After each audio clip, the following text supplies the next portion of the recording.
Buongiorno amici di Ragioniamoci Sopra, siamo qui su Radio Libertà con voi Giuliano Zulin, come sempre parliamo del nostro tema più caro che abbiamo scoperto e approfondito in questo 2024, ovvero l'autonomia differenziata, l'applicazione dei vari articoli 116, 17, 18, 19, compagnia cantante della Costituzione che dovrebbero in teoria, secondo, lo ribadiamo sempre, una riforma voluta dal centro-sinistra nel 2001, confermata poi dal voto degli italiani, oltre 10 milioni di votanti, 11 milioni nell'autunno del 2001, in teoria noi già da 20 anni potremmo avere l'autonomia differenziata, ma non ce l'abbiamo perché il perché è presto detto, perché purtroppo la politica, nel senso, chiamiamola così, più politichese del termine, per usare un eufemismo, chiamiamolo così, alla fine poi non ha mai prodotto niente di concreto. Ci ha provato, l'abbiamo detto più e più volte, il governo prima, diciamo il governo Berlusconi 1, sempre con la Lega e col ministro Calderoli in pole position per applicare la famosa devolution, che si arrivò anche al referendum, ma una grandissima campagna contraria portata avanti all'epoca dall'Ulivo, centrosinistra, ma anche da pezzi grossi, diciamo, dell'allora maggioranza di centrodestra, ovvero Gianfranco Fini, Marco Follini e il loro seguito, chiaramente, portò a fatto che soltanto Lombardia e Veneto votarono per la riforma, una riforma che avrebbe, al di là poi delle, come dire, simpatie o meno, no, per il tema dell'autonomismo, garantiva, diciamo, dei poteri, e delle funzioni ben specifiche per i territori, per le regioni in questo caso. All'epoca c'era, mi pare, sanità, polizia locale, chiaramente scuola, no, che dividevano proprio, cioè dicevano: "Questa è roba tua". E invece è rimasto ovviamente tutto com'è. Di fatto, siamo dopo 22 anni, ci sono 22 materie che sono concorrenti tra regioni e Stato centrale, il che porta a cosa porta? A un intasamento, a un ingarbugliamento delle cose, delle decisioni, e in molti casi, ahimè, porta alla paralisi dell'attività, dell'amministrazione pubblica e quindi a volte anche delle attività economiche private. E poi, non è che adesso voglio dire che se l'Italia cresce dello 0, da 20 anni è colpa della mancata autonomia. È colpa anche della mancata autonomia. Poi c'è il tema dell'euro, c'è il tema delle varie crisi internazionali, ci sono tanti e tanti altri motivi, ovviamente non siamo certamente degli stolti, ma il fatto di avere una pubblica amministrazione che è frastagliata tra 1000 rivoli di potere, poterini, poteroni, interventi di gente varia, nel senso che ha titolo, ci mancherebbe altro, non certo catapultata dall'alto, che però frena tutto e poi vediamo che alla fine i salari reali sono quelli di 30 anni fa. Vediamo che la crescita italiana, benché migliore in questi ultimi periodi della, per esempio, della Germania, però non è che possiamo fare festa più che altro perché non c'è niente da festeggiare, perché parliamo di 0 virgola. Parliamo di 0 virgola con un debito che invece aumenta, che, è arrivato, abbiamo, probabilmente il 24 chiuderà, ma perché i dati della Banca d'Italia arrivano sempre più o meno 1 mese e mezzo dopo, chiuderà con 3.000 miliardi di debito. 3.000 miliardi di debito che sono frutto anche di molti sprechi. Allora, più o meno 1.800 miliardi sono frutto di spesa assistenziale e previdenziale, una, pallina di neve che si è trasformata in una valanga a cominciare dall'inizio degli anni '80, e poi chiaramente, se questa pallina è diventata grande, ci sono anche gli interessi da pagare su questa valanga che ha travolto praticamente le potenzialità di crescita dell'Italia, tant'è che le leggi di bilancio potremmo definirle le leggi di bilancino. Basta vedere, diciamo, ma non perché è colpa di questo governo o degli a Cioè sono manovre chiaramente con un debito del genere e con i vincoli, imposti dall'Unione Europea,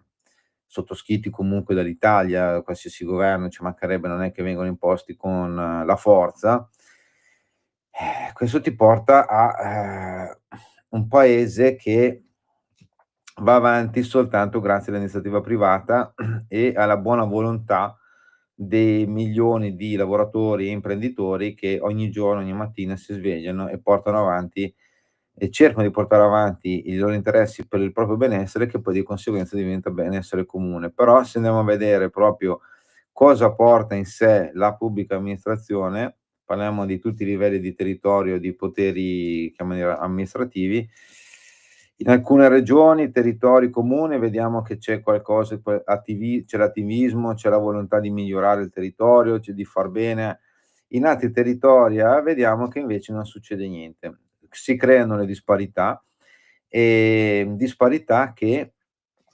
torniamo al discorso iniziale, nel 2011 anche il governo Berlusconi ancora, il secondo governo, terzo sarebbe il governo Berlusconi, sempre con il ministro Calderoli si tentò di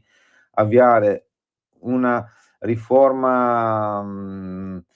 diciamo anche lì autonomistica, poi si crearono addirittura bisogna ricordare che, nel 2008, 2009, 2010 uno dei, punti cardine, diciamo, di quella riforma era uniformare, i documenti di bilancio, perché si scoprì che in alcune regioni la spesa pubblica non era registrata, cioè non era registrata e era forse scritta sulla carta del pane, non lo so, però era una roba incredibile. Anche lì si arrivò a un passo dalla attuazione, no, di questa cambiamento che, lo ricordo, influisce poi, l'abbiamo appena detto, sul debito pubblico, sull'efficienza della spesa pubblica, sul controllo dei cittadini, nei confronti di chi spende i soldi pubblici che, lo ricordiamo sempre, derivano dalle tasse, non derivano certo da qualche potere oscuro o dagli UFO. Ehm, Poi però si bloccò tutto. Arrivò Mario Monti, impose la legge Fornero e altri tagli inenarrabili alla sanità, tagli alla sanità portati avanti e benedetti poi anche dal governo Letta e Renzi, tant'è che, non so se ve lo ricordate, c'era il famoso Joram Gutgeld, che fu uno dei primi Mister Spending Review, Mister Forbici, che diceva: "Beh, adesso dobbiamo tagliare la sanità così poi rendiamo il sistema più efficiente". Poi ce ne siamo resi conto, durante la pandemia, che aver tagliato la sanità forse era un problema. Ma, cioè, come dire, non abbiamo capito la lezione, tant'è che nel PNRR la voce sanità vale più o meno 20 miliardi, ma è inutile anche investire soldi se poi non ci sono i medici. Medici che non ci sono perché c'è il numero chiuso stabilito a livello nazionale per l'ingresso nelle facoltà di medicina. Anche lì, se a livello locale una regione, che può essere la Calabria, che ha problemi per esempio di personale medico, di strutture sanitarie, che importa medici da Cuba e non solo, per addirittura fine 2019-2018,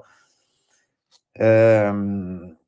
diciamo l'organizzazione di Gino Strada e Cecilia Strada creò dei campi con emergency per, diciamo, garantire una sorta di servizio sanitario pubblico in alcune zone della Calabria, cioè, ci rendiamo conto che forse c'è un problema proprio legato al fatto che un, decisionismo centralistico non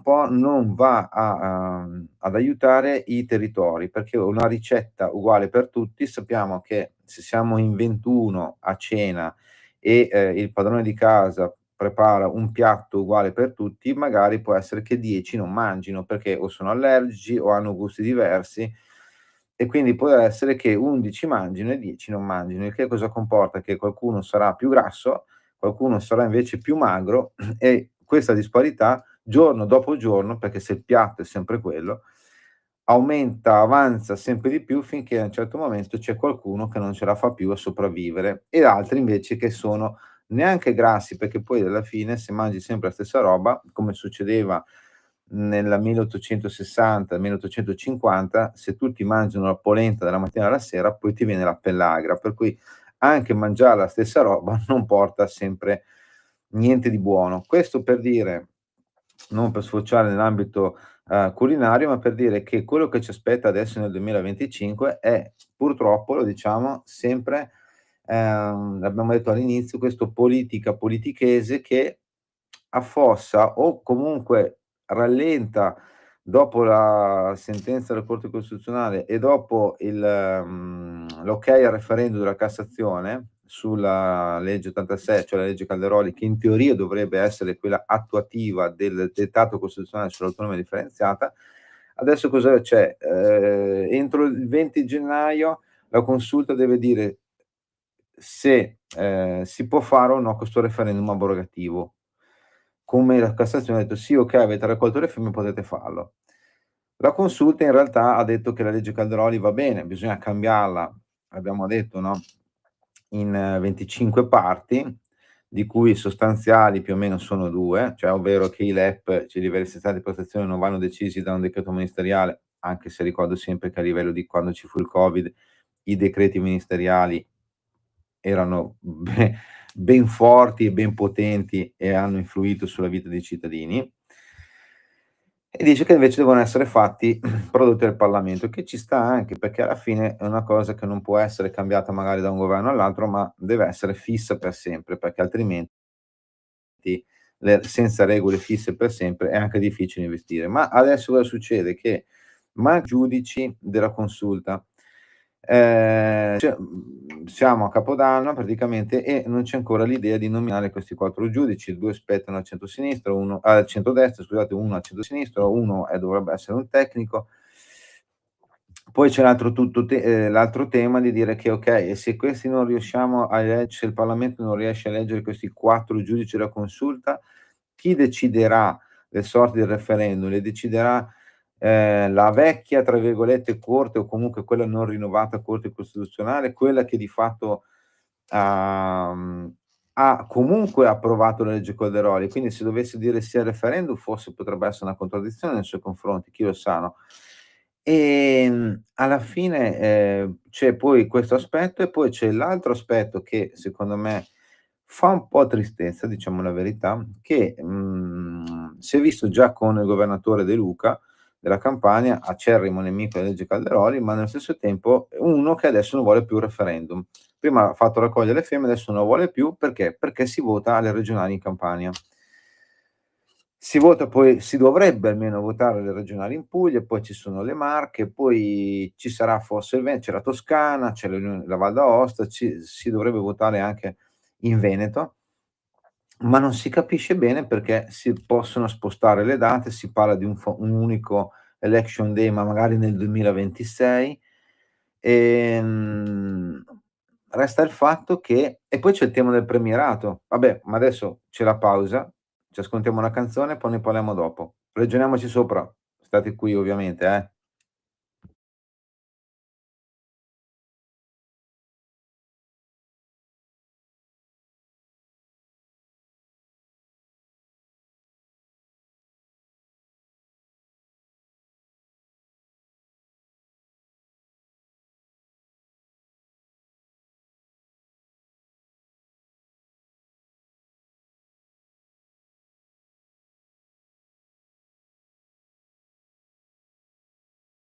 Con Ragioniamoci sopra, Giuliano Zolin, Radio Libertà. Dicevo, c'è il tema del premierato legato anche alla approvazione dell'autonomia differenziata, nel senso che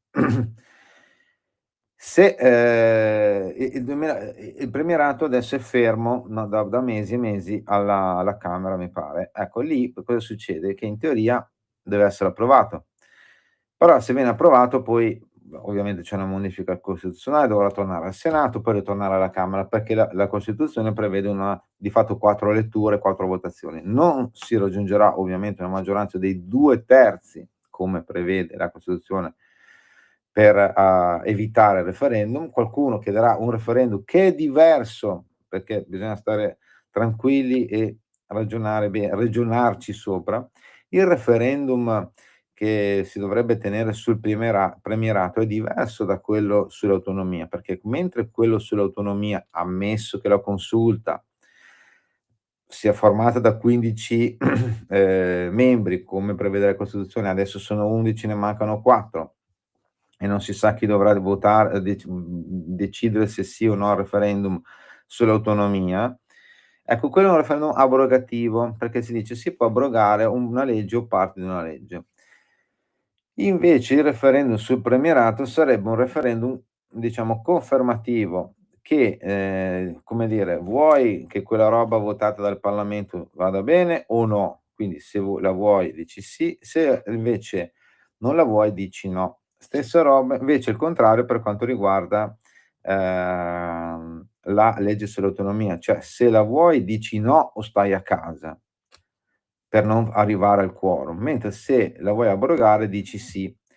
Dicevo del quorum perché invece nel referendum sull'autonomia e sul premierato non è previsto il quorum. È un ginepraio, questo vi ho detto tutte queste robe perché è un ginepraio dove ci siamo infilati che, dà un'idea di lo dicevo nella prima parte, di tristezza, no, tristezza, nel senso che non tanto per gli attori politici, perché non è questione di attori politici, è una questione di andazzo di sistema, no, cioè, non cioè non si riesce a vedere un qualcosa di adesso faccio l'esempio, no, Donald Trump ha vinto negli Stati Uniti, ha promesso la golden age per gli Stati Uniti e ha promesso robe forti, poi magari non le manterrà, no, ovviamente. Non è questione di dire piace o non piace Donald Trump. Ha promesso, tra virgolette, "un sogno", qualcosa in cui, come dire, credere per ripartire, perché chiaramente nella nostra vita abbiamo sempre bisogno di ripartire, così come le comunità, le società, i popoli hanno bisogno di un qualcosa per ripartire. Qual è il nostro obiettivo? Cioè, qual è l'obiettivo dell'Italia? Boh, cioè contare di più, sì certo, vabbè, però mi sembra un obiettivo di quelli, boh, minimo sindacale. L'obiettivo invece, non so, delle riforme, dove c'è dentro anche il premierato ovviamente, è un e anche la riforma della giustizia, ci mancherebbe, è un obiettivo di dire: "Cavolo, non dico ho lasciato il segno, ho cambiato la storia, ci mancherebbe altro, però non so, c'è un obiettivo di, fare di provare a cambiare le cose nel paese per migliorarle, ma per migliorarle non tanto per dire: "L'ho migliorata così", no, per migliorare l'efficienza, quindi i servizi verso i cittadini che pagano le tasse e, chiaramente la competitività poi del paese all'interno di un contesto europeo che ormai è diventato regionale, a proposito di ragioniamoci sopra, in un contesto mondiale dove tutto è collegato. Basta vedere che se starnutisce uno a Singapore, il prezzo del gas magari aumenta nella bolletta di casa nostra che abitiamo magari in provincia di Sondrio. Questo per dire che, faccio un esempio banale, no, cioè adesso, no, quando la consulta ha detto che mi son segnato dei numeri, no, la consulta ha detto che non si possono trasferire le materie, ma solo alcune funzioni, tra l'altro non tutte, alle regioni che le richiedono. Allora, per esempio, il commercio con l'estero, che in teoria è stato escluso dalla consulta, vanta comunque 21 funzioni. La protezione civile ne ha 41, cioè solo questi 2 ne sono 62. Complessivamente quelle delle nuove materie non LEP, sapete che ci sono 14 materie LEP, per cui c'è la consulta che ha appena chiuso i lavori di Sabino presieduta consulta, la commissione presieduta da Sabino Cassese che deve definire i parametri dei LEP, i livelli essenziali di prestazione, quindi anche, livello di vita, di costo della vita, di servizi che devono essere fatti, affinché siano creati questi livelli essenziali di prestazione, diciamo per i cittadini, no, che siano più o meno basilari, cioè che sia una base comune e poi chiaramente che c'è chi sarà più bravo, più efficiente, chi meno, ma questo è il mondo che va così. Ecco dicevo che in teoria nelle materie non LEP, le 4 regioni Veneto, Lombardia, Piemonte e Liguria stanno andando avanti, diciamo per la trattativa, no, in base alla legge Calderoli che ricordiamo è stata confermata a livello costituzionale, no. Quindi praticamente queste sono 147 funzioni. Poi ci sono quelle non LEP, scusate, quelle LEP che invece contemplano 180 funzioni. In tutto ci sono 327 funzioni specifiche che a questo punto il Parlamento, come dice la consulta, dovrà verificare, di volta in volta e trasferire poi agli enti locali, in maniera definitiva praticamente, perché se lo fa il Parlamento non è che poi arriva uno fra mezz'ora e dice: "No, però io t'ho dato la gestione dei Vigili del Fuoco, adesso me la riprendono." No. Allora, complessivamente sono 327 funzioni specifiche, proprio andando sul tecnico. Se ne fai 1 al giorno, cosa ovviamente impossibile, fai 1 anno, perché ovvio escludi sabato e domeniche, no, okay, e i festivi. Se ne fai 1 ogni 2 giorni fai 2 anni. Se ne fai 1 ogni 3 giorni fai 3 anni. Se ne fai 1 a settimana, che è un miracolo, fai 7 anni. Se ne fai 1 al mese, non voglio neanche più contare, facciamo prima a raggiungere i target del 2030, 2040 ma soprattutto c'è un altro aspetto, che quando tu arriverai magari alla fine di una trattativa, sarà vecchia. Sarà vecchia perché il mondo sarà cambiato. Guardate cosa c'è il trattato UE-Mercosur, cioè questo trattato di libero scambio tra l'Unione Europea e i 4 paesi principali del Sud America, ovvero Uruguay, Paraguay, Brasile e Argentina. Di libero scambio dove il mondo agricolo italiano, europeo in generale, è contro, perché dice: "Cavolo, mi importeremo una marea di roba senza dazio, in compenso però noi potremo esportare macchine vecchie, brutte, schifose in Sud America, quelle diciamo che la UE vuole abolire, cioè quelle a benzina e a diesel, e potremmo importare senza dazio chiaramente litio, altre materie prime che ci servono in teoria per la transizione, ammesso che la transizione ci sarà." Mhmm, è bene, è male il trattato UE-Mercosur, ognuno c'ha le sue idee, ma il problema qual è? È partita 20 anni fa la trattativa, siamo arrivati a firmarlo, che poi adesso tra l'altro tutte, i capi di Stato e gli stati stessi dovranno ratificarlo, quindi può essere anche che non succeda, alcuni paesi hanno già detto di no, l'Italia è già verso il no. Il tema è che noi Europa in questo caso, abbiamo perso 20 anni per una roba che è poi stata firmata vecchia. Autonomia differenziata è lì dal 2001, siamo arrivati a trattarla a cominciare dal 2017-18, no, cioè di fatto non prima, quindi abbiamo perso 15 anni. Adesso siamo a definire i LEP, le cose, le robe e siamo già oltre 20 anni. Abbiamo detto che se 327 funzioni ci mettiamo più o meno l'autonomia differenziata, se seguiamo diciamo l'iter stabilito dalla consulta, più o meno, cioè che il Parlamento fissi queste materie, praticamente arriviamo forse al 2035, no, il che vuol dire che nel 2035, tutto quello che sarà approvato sarà vecchio e forse anche dannoso, perché i territori saranno cambiati, la popolazione sarà cambiata, il contesto europeo sarà cambiato, il contesto mondiale sarà cambiato, i lavori saranno cambiati, la pubblica amministrazione sarà cambiata, ma cosa sarà cambiato? Anche i nostri divari territoriali che saranno sempre maggiori, la nostra competitività che sarà sempre minore, se non cambiano le cose, il nostro debito pubblico che sarà ancora più alto. Magari sarà nato il debito pubblico europeo, ma tanto sempre debito è. Questo allora, ci porta a dire che o c'è una volontà di fare veramente le riforme e per riforme metto dentro chiaramente, oltre che l'autonomia differenziata, anche il premierato e quello della giustizia, o nel 2025,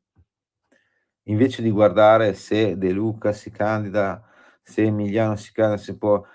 è ovvio che il centrodestra voglia vincere, così come il centrosinistra, ci mancherebbe, quello è il sale della competitività politica ed è la base della competizione, ma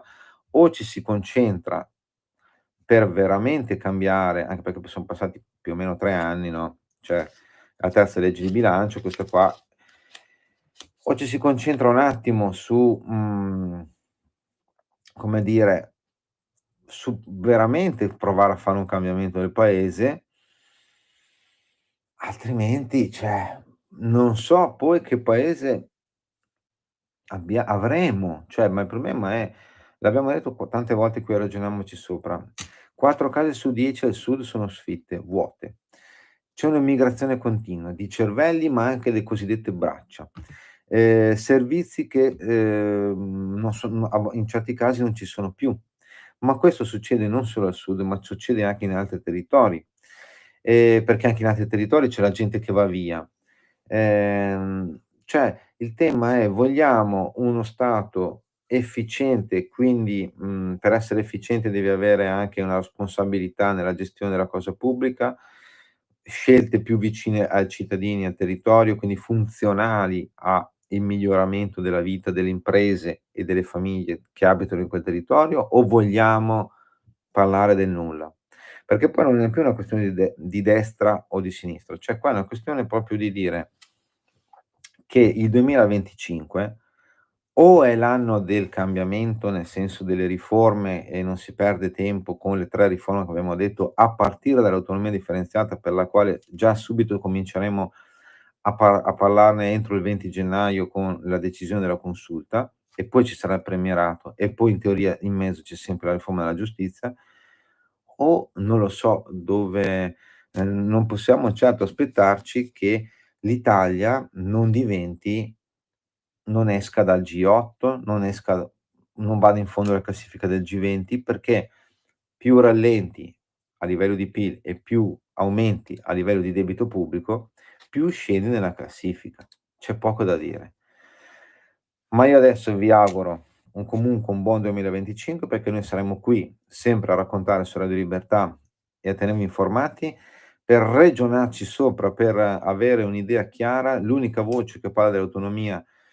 tutte le settimane, una voce giornalistica chiaramente, ehm, nel panorama italiano, senza insultare nessuno, ovviamente, perché l'autonomia non è di destra né di sinistra, ma è di tutti, è per il benessere di tutti. Allora ringrazio ovviamente a fine 2024 tutti quelli che lavorano a Radio Libertà, il direttore Giovanni Sallusti, il grande Beppe Braga, registi, tecnici, tutti gli altri speaker di Radio Libertà. Li ringrazio tutti perché è una grande famiglia, veramente una voce di libertà, e come sempre ovviamente buon 2025, e come al solito buona autonomia a tutti. Da Giuliano Zolin auguri e buon anno. Ciao.